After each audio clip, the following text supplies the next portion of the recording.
over the next sort of 45 minutes or so, I'll work through this, but please stop and ask questions or add them into the chat as we go. Like, let's keep this conversational rather than the virtual version of Chalk and Talk for the next 45 minutes or so. But hopefully you can see the presentation all right. So as I said before, the context of this was after being involved in the Small Charity Week assessment panels, and just to talk you through what the Big Give is for those thinking about it, how the pledging model works, but really with a key focus on what sets applications apart and what are champions looking for when they decide, or what's the Big Give looking for when they decide who to award the champion funds to. So I know you're all coming from different levels of experience, but I hope that across the session today, even if it's that sort of one little nugget of thinking about how you reposition something in your application, or for someone who's brand new to it, hopefully not information overload in this short space of time. But as I say, we'll have a brief overview of the challenge, the match funding model. I can talk about some of the other opportunities as well, because, for example, Lois, you might look at their Earthraise fund, for example, which doesn't have the pledge requirement, particularly for your environmental side of it, aspect of your programming. But we'll talk about the application requirements, what the criteria is. So I'm sort of giving you, this is the bit where I'm probably sharing information that I'm not meant to be. So we'll have to keep this recording not on the public SIDCN channel, but the behind the scenes one. And in particular, what were the scoring criteria that we were given to look at applications, tips and takeaways from others that have been successful. So it'd be really great to hear from those on the call, your sort of lessons learned and what you think, even if it's very anecdotal or gut instinct about what's helped you to be successful.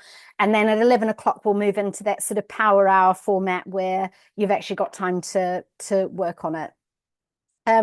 So very quick overview of the Big Give. And I've got to say, it takes, I think my trustees still struggle to get their head around how the match pot works for the Christmas challenge. So the Christmas challenge uses the Big Give's pledge model of funding.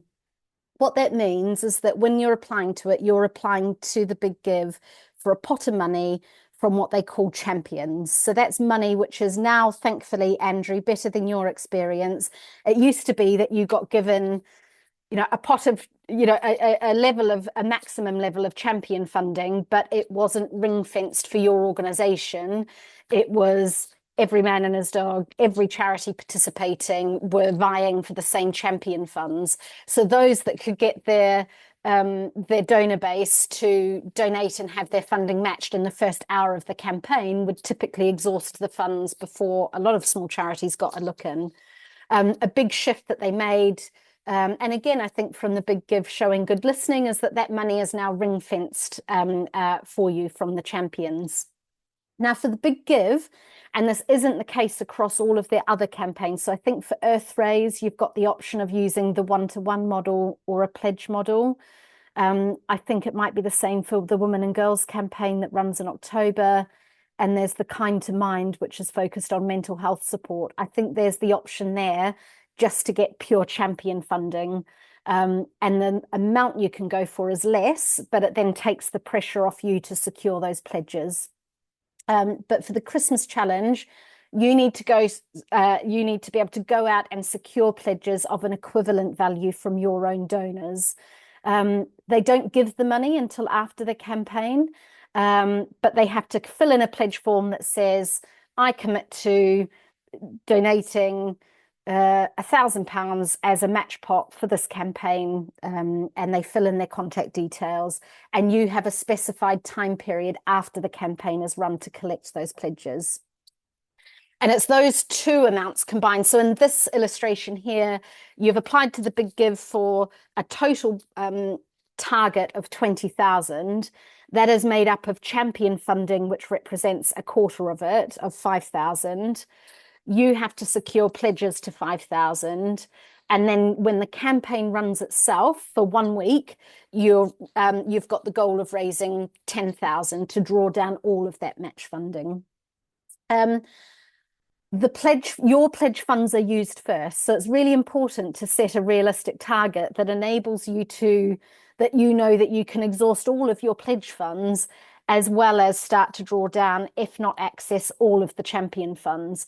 Because if you set your target too high, you risk just cannibalizing money that you would have had already. If the pledges were going to give you money, couldn't you run that campaign yourself or just get them to make a direct donation to you? So the really key benefit, in my mind, of participating in the Big Give is not for the online donations and the pledge, but it's for accessing that champion funding. So you need to set a realistic target because it's the champion funding that's new money to your organization. The rest of it, you have to go out and get yourself.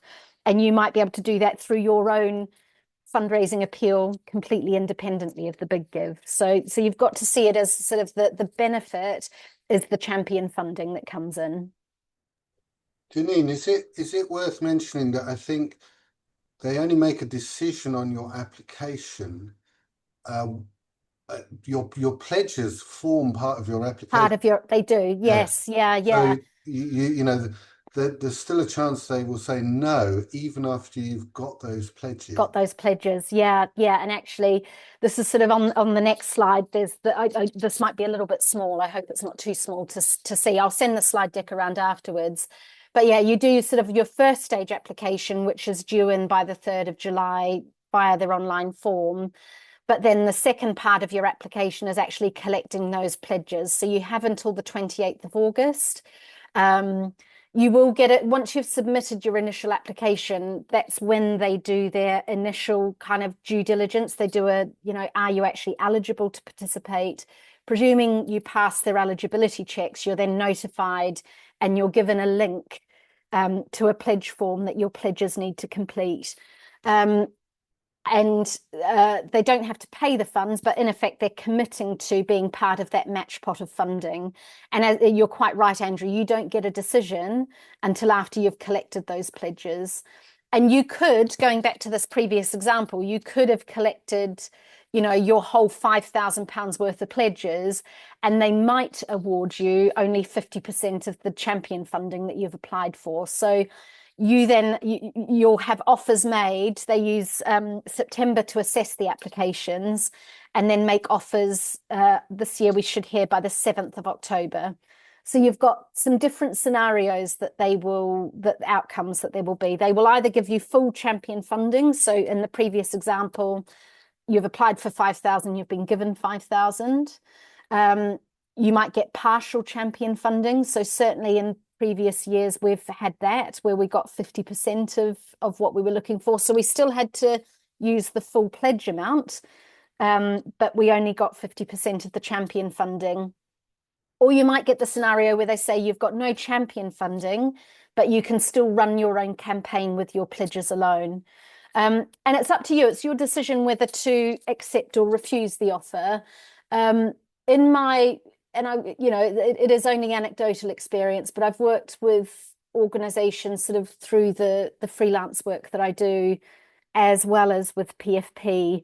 And in all cases, the very first time that the organizations have applied to, and I'm not saying that this is the case across the board, but the very first time that they've applied, they've not been awarded full champion funds. They've either been been given a no, you won't get champion funding, or been given a partial offer. In all circumstances, what we've done is we've run with the campaign anyway, with a goal of exceeding the target. And I'll talk a little bit more about this later on with what champions are looking for, but almost to give proof that you're able to deliver a successful online fundraising campaign, so that in future years, you stand yourself in better chance of actually being able to access the champion funding. So my advice would be, don't be despondent, but just go into it with your eyes open that there may be a bit of it may feel like, it certainly did for my board and a couple of my pledges who were like, well, couldn't I have just given the money to you directly? And then we could have run it on a different campaign that didn't have the same processing fees, for example.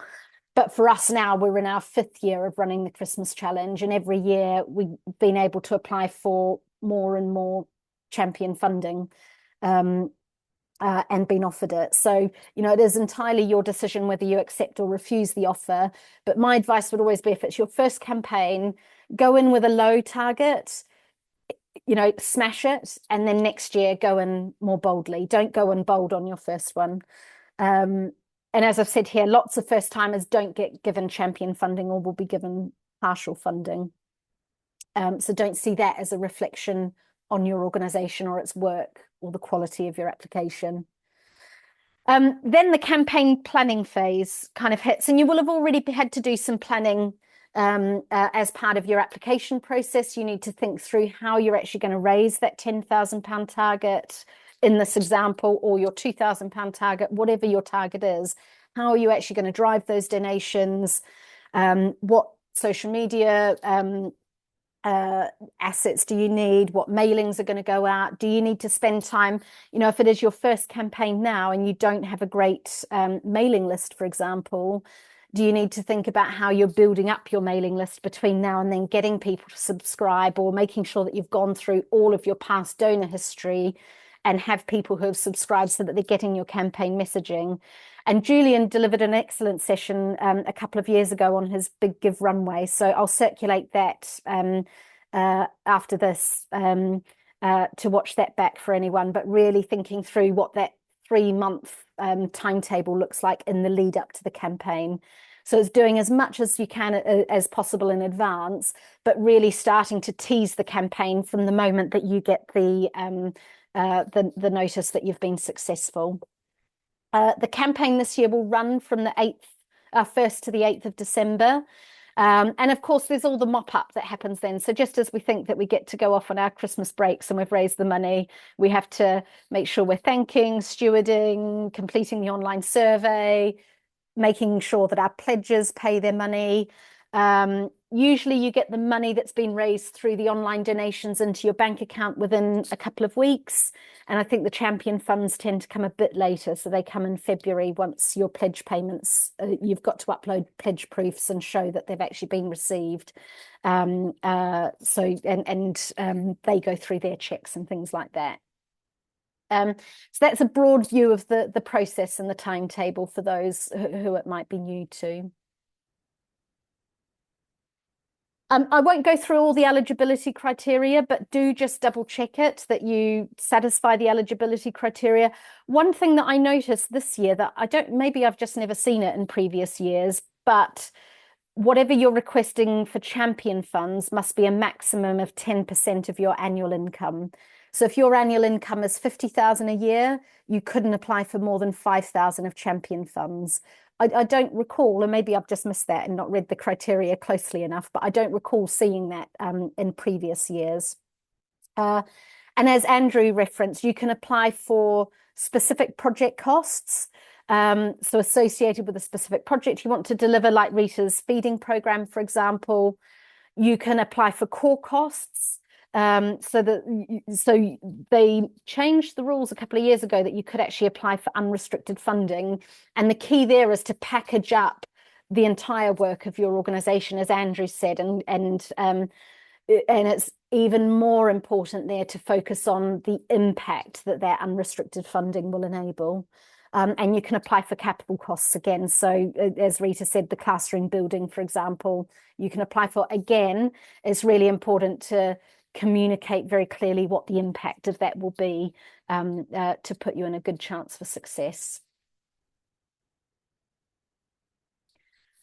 So are there any questions? I can see something in the chat.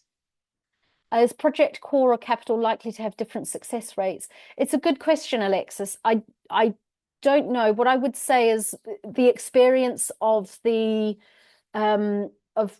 assessing the Small Charity Week ones was that sometimes the unrestricted fund appeals struggled to give a tangible impact.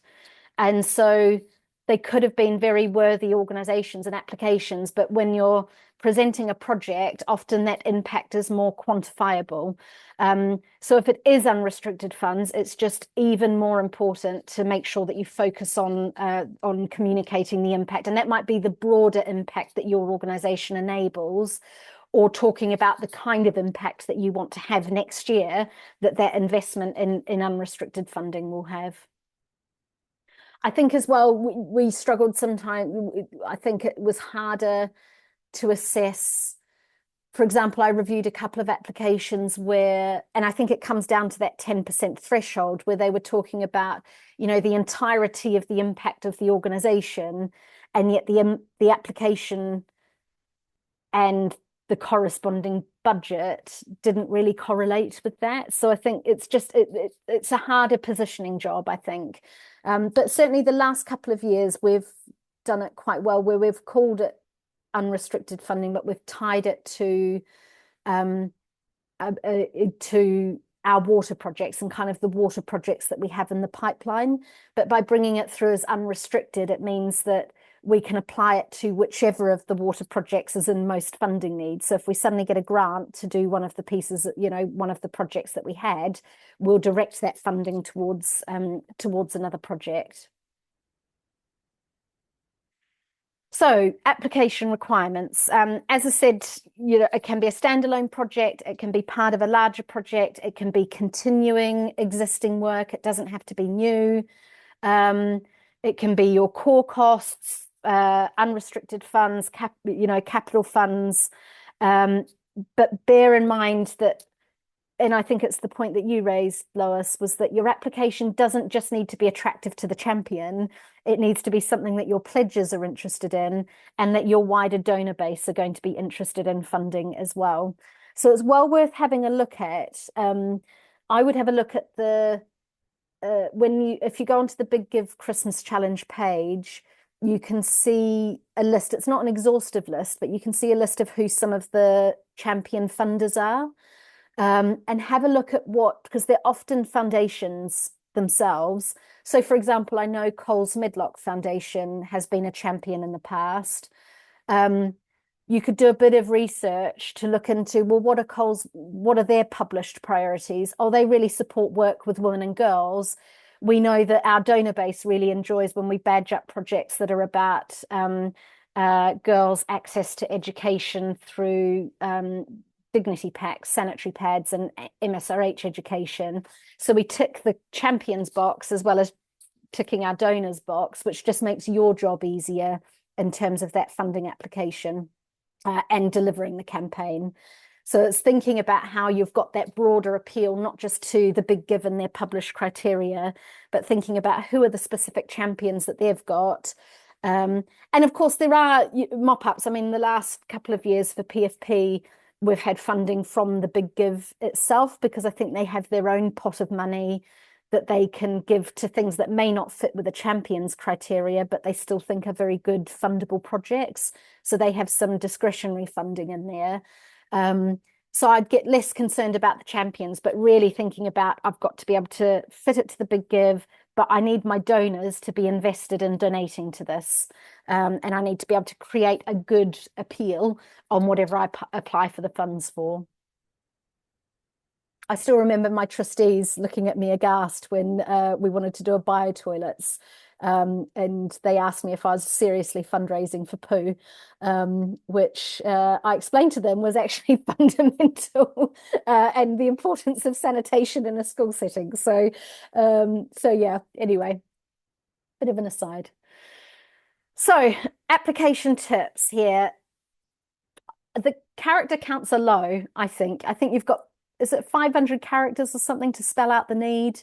So you've really got to be ruthless. Don't just copy and paste it from another application. Like, make sure every word that you've got in there is working hard for you. So don't repeat information you don't need to. Don't provide information that they haven't asked for. And I would say the three biggest key parts of your application that the assessing panel is reading is the ones around you're asked to spell out what the need is, what your solution is, and the impact that you think that will have. And I think you can specify up to 5 aims. And the equation I always think of, it's the need, the solution that delivers the impact. And it's really important that your solution, I mean, I know it sounds obvious, but your solution must address the need that you've set out. and you need to really articulate what the impact is of addressing that. And I'll talk a little bit more about the specific assessment criteria on those parts on the next slide. I've talked before about setting a realistic fundraising target. I always encourage organizations applying for the first time to set a lower target, exceed it, and then that will give confidence to champions the following year.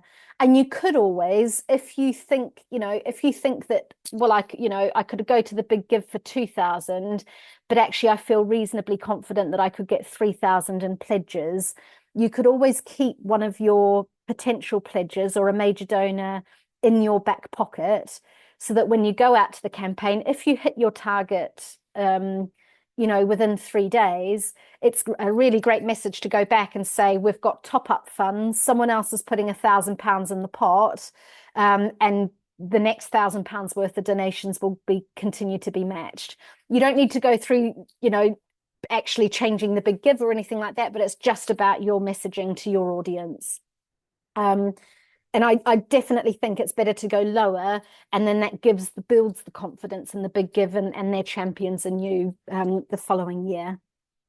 You also need to really carefully think through, and part of setting that realistic target is how you're actually going to raise the funds through the week. So how many people are on your mailing list?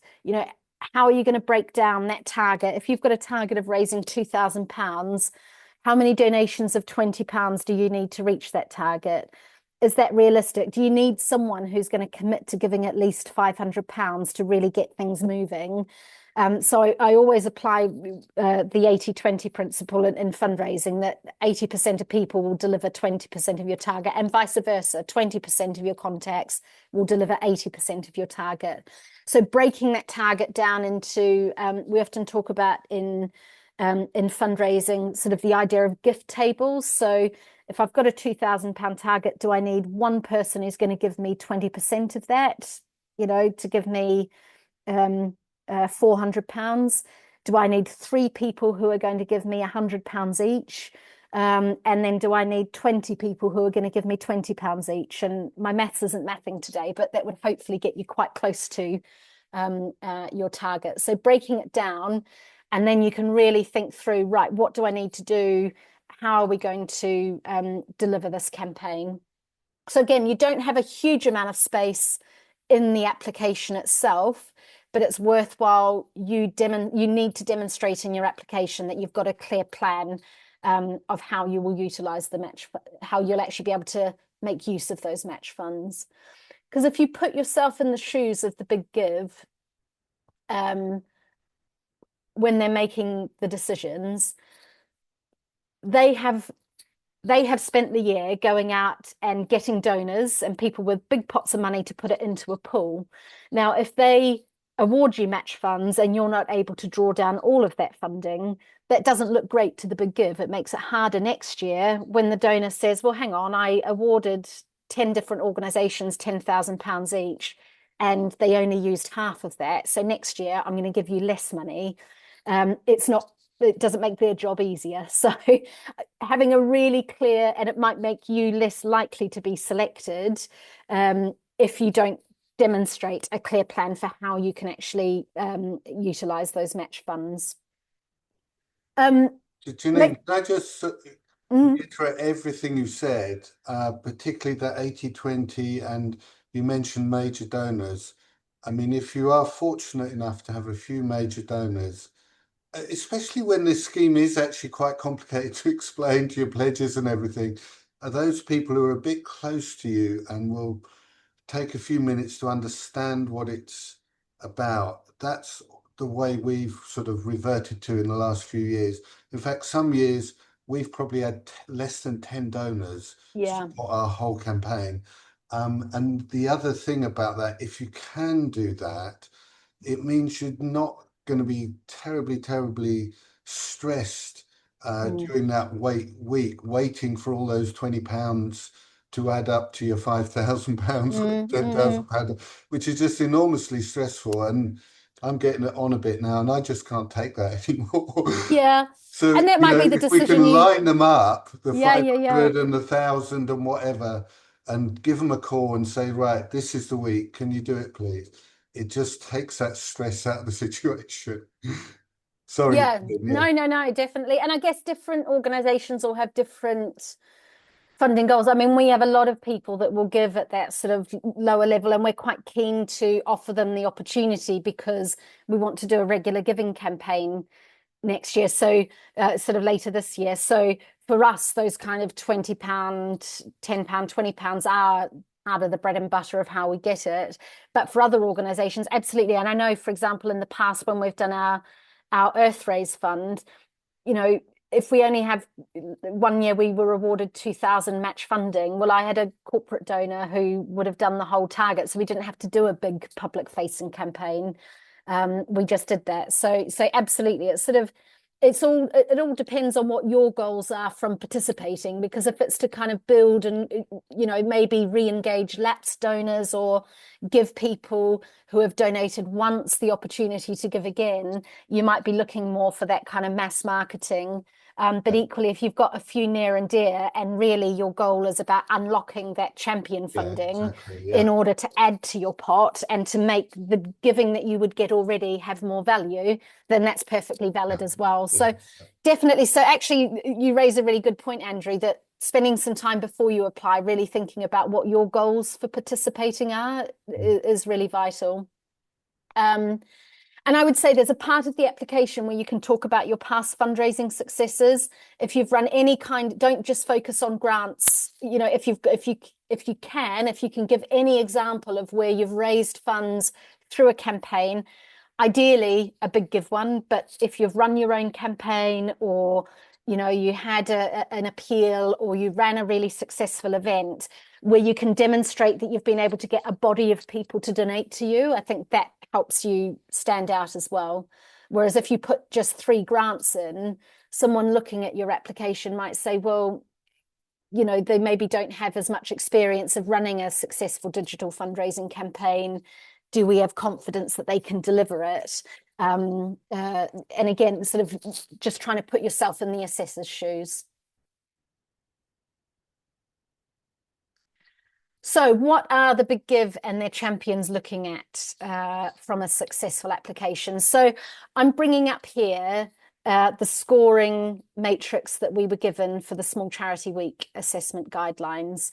I think it's a safe assumption that this is applied in other campaigns consistently, but obviously we can't guarantee it. But the two things that were other criteria were kind of pass fail, but the things that we were scoring was the urgency of the need and the potential for impact. And those were both scored 1 to 5. They were multiplied. Every application was looked at. So when you apply, you can download a PDF of your application. That's what the assessor sees. So we get a summary in an Excel spreadsheet and a link to the full PDF of your application. And then every application was looked at by 2 people. And then we independently gave our scores. The Big Give team then had a very fancy spreadsheet that looked at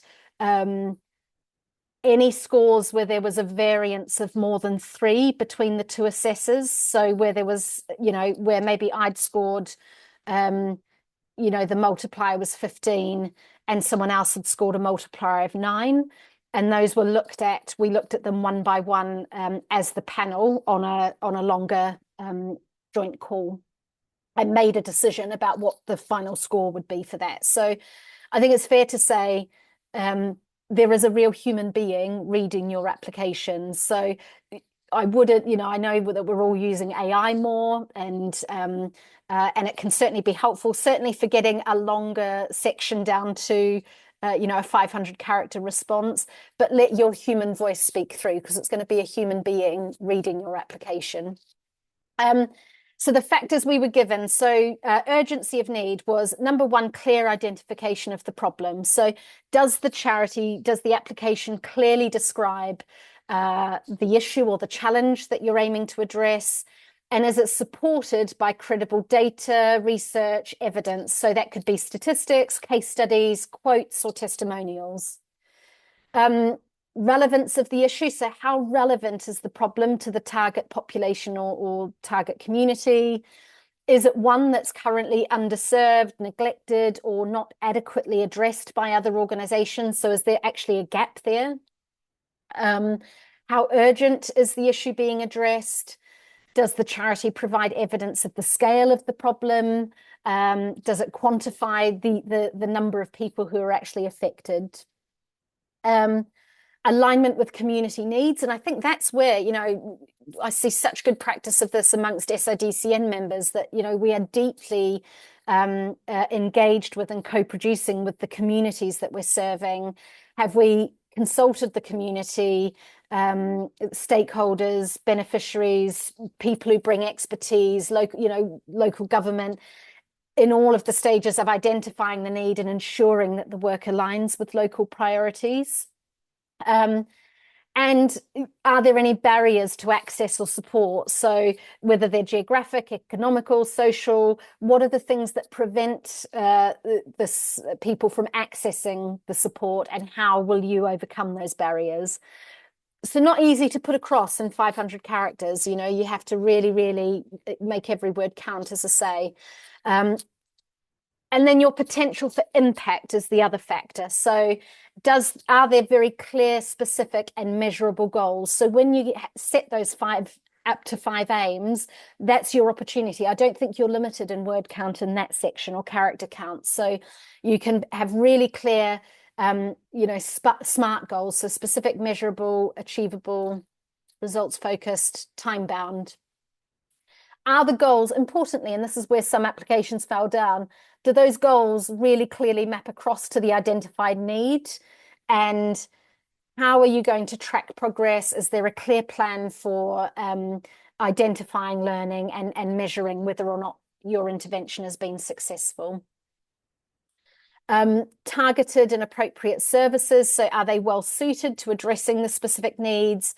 Do they consider cultural, social, environmental factors that might affect their success? Capacity and expertise. So does the charity have the necessary capacity, the staff, the resources, the partnerships, the infrastructure to deliver the work?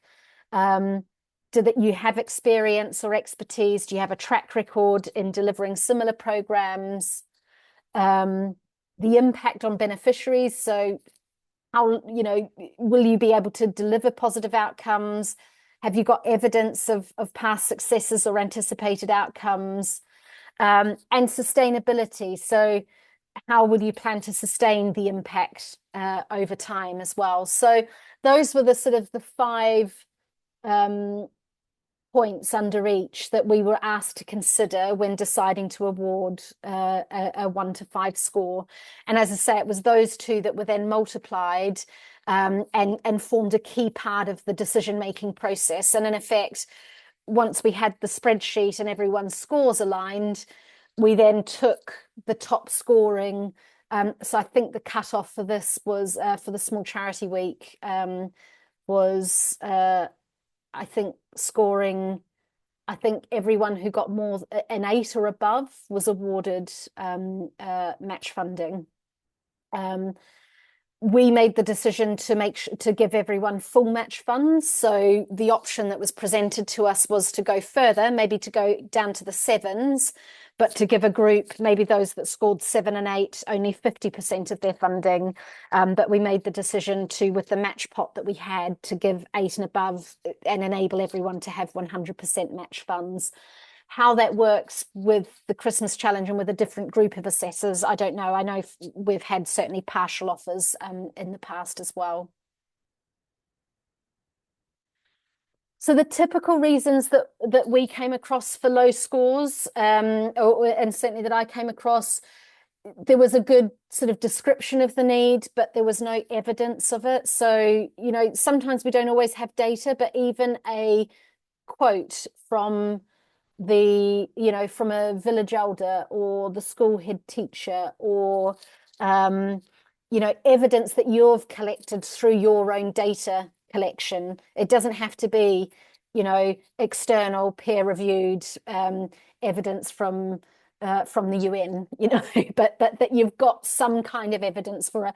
But of course, we all work in communities where local government has data, has access to data, and has their strategies. So being able to draw on that's really important as well. Other reasons, sometimes I came across applications where the need was really broad, but the solution was very specific. So you were talking about, a whole array of needs affecting a community, but then honing in on addressing one of those needs, or vice versa, where the application talked about a very specific need, but the solution was then about the whole organization and its programs. And so there wasn't a match there between the need being demonstrated and the solution. So you couldn't, it was hard to follow the logic of how that solution would address the need that was identified.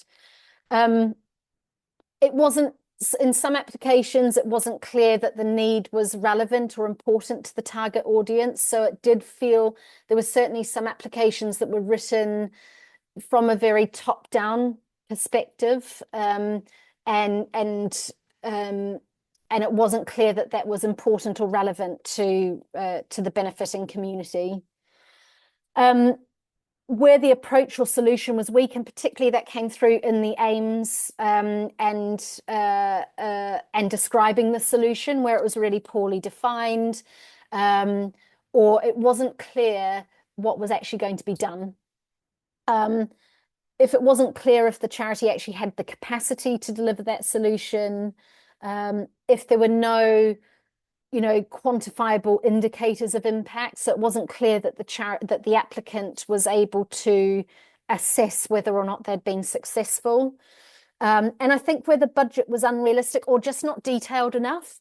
And I think the interesting thing with the budget is that I used to provide the budget as if I was submitting a grant application, like breaking down to that level of granularity. And then I realized the budget information that you put in your application also forms part of your donor-facing fundraising page, which is where the money's going. So I now present it as more of a high level, like kind of 5, maximum 8 kind of key cost lines to say where the money's going.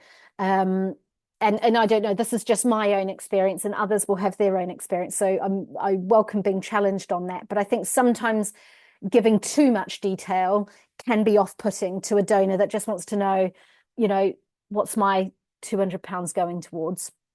And I think where there were really clearly unrealistic budgets, like I can remember seeing a sum of something for £5,000, which I knew from similar projects that we'd delivered in the same area was about £1,500. So looking at that, I could see that the budget was, seemed unrealistic. The other side of it was where it was very under, so where it had been really underpitched, and it wasn't clear how that shortfall would be made up. So I think just making sure that you've got a realistic budget, that it gives sufficient detail. So there was one application, for example, where it was just a single line, which was the cost of delivering it. There was no breakdown at all. So it needs to be broken down, but you don't have to go into the level of granularity that you do for a Guernsey Overseas Aid grant fund, for example, where you have to break down every item of expenditure, because you've got to remember that parts of your application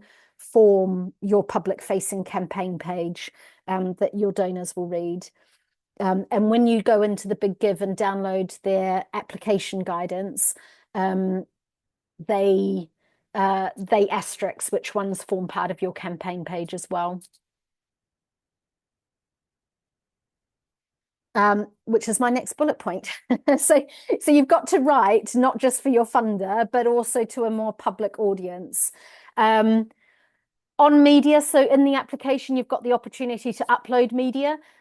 I always found myself in a last minute, because I would forget about that fact, and that you had to upload a banner image and things like that, and suddenly in the last minute be scrambling around on Canva to create something. We don't see any of that as the assessment panel, and we don't consider it as part of your application.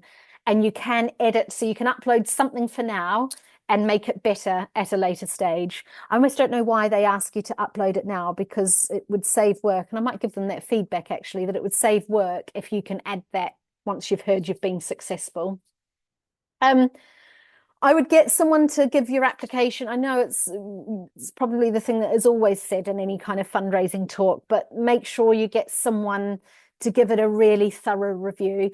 Ideally, someone who's not too familiar with your organization, to do a sense check that actually, if I'm looking at this as someone who's got no knowledge of your work, and indeed some of the assessors on the panel had no knowledge of international development work. There was always at least one assessor who did, but sometimes there was one assessor who had no knowledge at all. So they're making a decision based only on the information in front of them, with no sector knowledge at all. So does it make sense to someone, to a layperson looking at your application? And that will stand you in good stead for your main campaign anyway, when you're going out to your donors. Do make sure that all of your details on the Charity Commission, contact details, your latest filings are up to date, that your contact information is accurate, because they will be checked as part of the due diligence process. And just, there is a question, I think it's the final question on the application form, on memberships and awards. So highlight anything that you've had, but remember to add that you're members of SIDCN as well.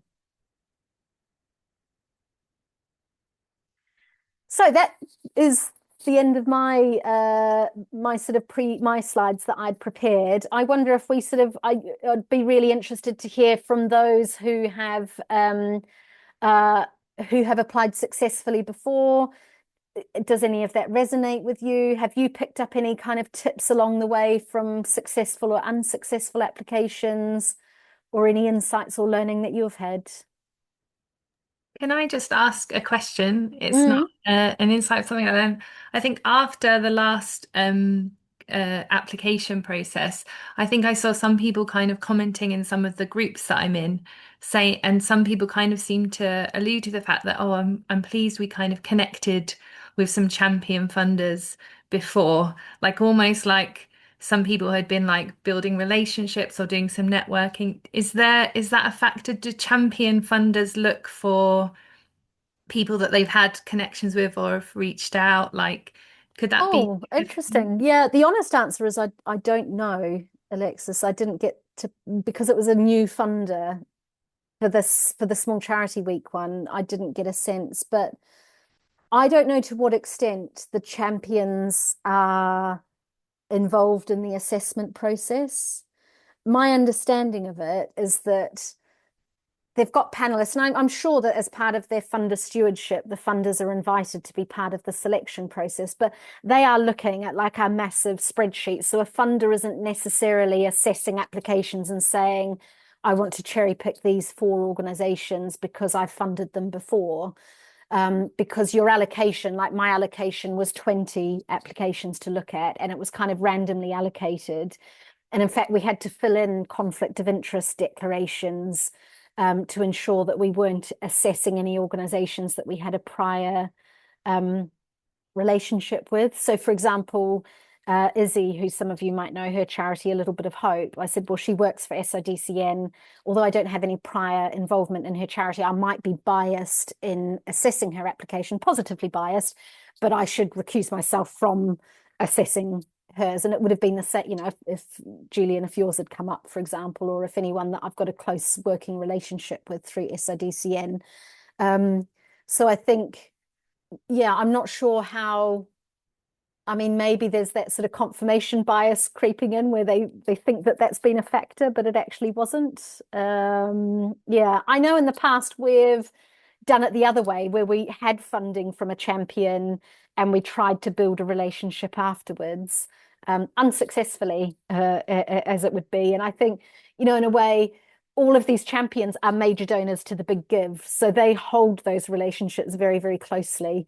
And I've noticed, for example, the last 4 years, we don't get the contact details directly of our champion. We have to send it via the big give. Yeah, So that's so helpful because I worried we'd miss something because after our first kind of successful thing, the Champion Fund kind of sent this weird email like, don't contact us, we don't want to hear it. Like it was just a really, but then I thought, oh no, have we like missed an opportunity? Should we have been like trying to invest in a relationship? Have we missed out because we haven't been doing that? So that's really reassuring. yeah, yeah, yeah. And I think, we don't, a lot of us as smalls just don't have the capacity to be doing that on the off chance as well. So hopefully, yeah.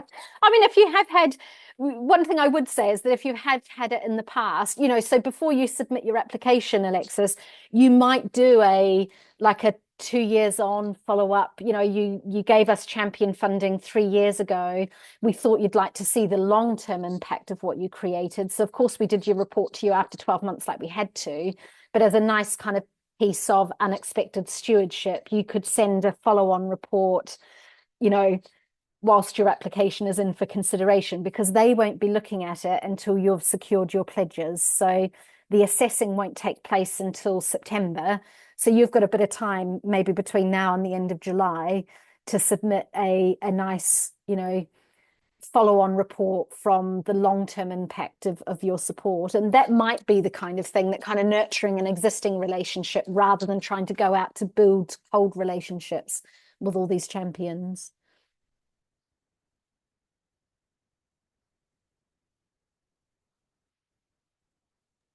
Any other questions?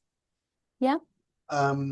I think what I found really helpful, Janine, is that scoring process, and with the caveat that it may not be identical for the Christmas challenge, but I mean we've had partial funding for the last 3 or 4 years, I think, but the way you've described that the highest scores do, certainly with the small charity week, do get the full funding. It's a real encouragement to tweak that application and get it even better, because we tend to just tweak it every year the same overall. But that's a real encouragement to me that we can do better and perhaps get the full champion funding. So that's really helpful. The other question I had was, is the presentation going to be available? Yes. It is. Yeah. Because I meant to do a screen grab of page 12, which I think was the most important one, and I forgot. No, that's all right. As I'll you were doing circulate it around. yeah, The reasons for low scores and the assessors. Yeah. yeah. I'll send that around. And we've recorded this bit as well, so I'll circulate the recording Right. so you can share that if you've got others that are working on the application with you. Yeah. No, really helpful. Thank you. Good. Great. Okay. Well.